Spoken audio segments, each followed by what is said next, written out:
సామెతలు 19వ అధ్యాయము. బుద్ధిహీనుడై తన పెదవులతో మూర్ఖముగా మాటలాడువానికంటే యథార్థముగా ప్రవర్తించు దరిద్రుడే శ్రేష్ఠుడు. ఒకడు తెలివి లేకుండుట మంచిది కాదు. తొందరపడి నడుచువాడు దారి తప్పిపోవును. ఒకని మూర్ఖత వాని ప్రవర్తనను తారుమారు చేయును. అట్టివాడు హృదయమున యెహోవా మీద కోపించును. ధనము గలవానికి స్నేహితులు అధికముగా నుందురు. దరిద్రుడు తన స్నేహితులను పోగొట్టుకొనును. కూట సాక్షి శిక్ష నొందకపోడు. అబద్ధములాడువాడు తప్పించుకొనడు. అనేకులు గొప్పవారి కటాక్షము వెదకుదురు. దాతకు అందరూ స్నేహితులే. బీదవాడు తన చుట్టములందరికీ అసహ్యుడు. అట్టివానికి స్నేహితులు మరి దూరస్తులగుదురు. వాడు నిరర్ధకమైన మాటలు వెంటాడువాడు. బుద్ధి సంపాదించుకొనువాడు తన ప్రాణమునకు ఉపకారి. వివేచనను లక్ష్యము చేయువాడు మేలు పొందును. కూట సాక్షి శిక్ష నొందకపోడు. అబద్ధములాడువాడు నశించును.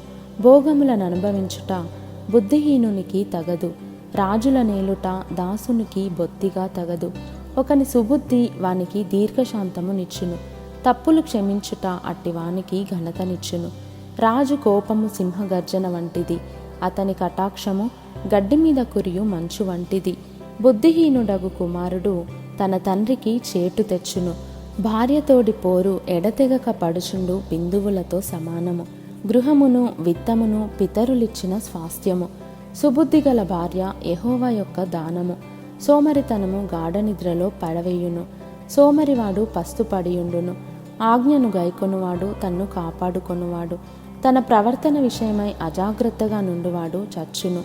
బీదలను కనికరించువాడు యెహోవాకు అప్పిచ్చువాడు. వాని ఉపకారమునకు ఆయన ప్రత్యుపకారము చేయును. బుద్ధి వచ్చునని నీ కుమారుని శిక్షింపుము. అయితే వాడు చావవలెనని కోరవద్దు. మహాకోపియగువాడు దండన తప్పించుకొనడు. వాని తప్పించినను వాడు మరలా కోపించుచునే ఉండును. నీవు ముందుకు జ్ఞానివగుటకై ఆలోచన విని ఉపదేశము అంగీకరించుము.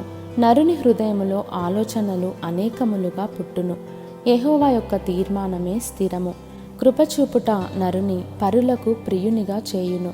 అబద్ధికుని కంటే దరిద్రుడే మేలు.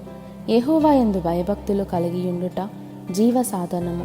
అది కలిగినవాడు తృప్తుడై అపాయము లేకుండా బ్రతుకును. సోమరి పాత్రలో చెయ్యి ముంచునే గాని తన నోటికి దాన్ని తిరిగి ఎత్తనైనా ఎత్తడు. అపహాసకులు దండింపబడగా చూచి జ్ఞానము లేనివారు జ్ఞానము నొందుదురు. వివేకులను గద్దించిన ఎడల వారు జ్ఞానవృద్ధి నొందుదురు. తండ్రికి కీడు చేసి తల్లిని తరిమివేయువాడు అవమానమును అపకీర్తిని కలుగజేయువాడు. నా కుమారుడా, తెలివి పుట్టించు మాటలను నీవు మీరగోరితివా? ఉపదేశము వినుట ఇక మానుకొనుము. వ్యర్థుడైన సాక్షి న్యాయమును అపహసించును. భక్తిహీనుల నోరు దోషమును జుర్రుకొనును.